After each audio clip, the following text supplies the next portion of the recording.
আসসালামু আলাইকুম। তো কিছুদিন আগে আমার কিছু বন্ধু বান্ধবরা আমাকে লিস্ট আমি কোনো পড়াশোনা করি না বা পড়াশোনা কোনো সময় করি নাই, সবসময় ছোটবেলা থেকে কাজে টাজে থাকতাম, তাই পড়াশোনা কখনো করি নাই।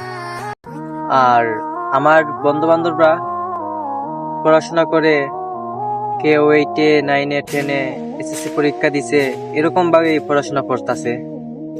তো তারা আমাকে মূর্খ বলে।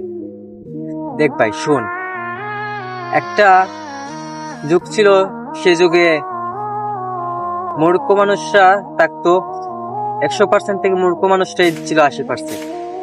20% শিক্ষিত ছিল, তবে শিক্ষিত মানুষগুলো অনেক দাম ছিল। আর এখন যে যুগে আছে, শিক্ষিত মানুষের কোনো দাম নেই, বুঝছিস? এখন যাদের টাকা আছে তাদেরই দাম। আমি সেদিন একটা মানুষকে দেখছিলাম, যে মানুষটা পড়াশোনা একটুকু করে নাই, কিন্তু সে রাস্তা দিয়ে হেঁটে গেলে তাকে সবাই সালাম করে।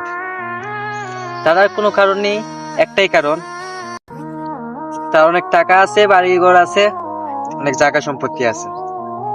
আর ঠিক এর উপর পাশেই একজন স্যার হেঁটে যাচ্ছিল।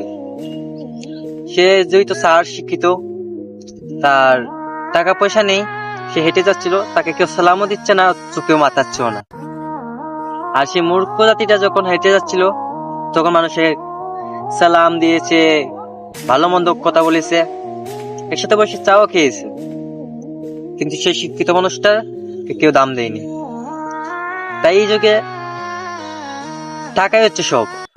আর পড়াশোনা এগুলা আমি যেটা মনে করি একবার ছেড়ে দে ভাই।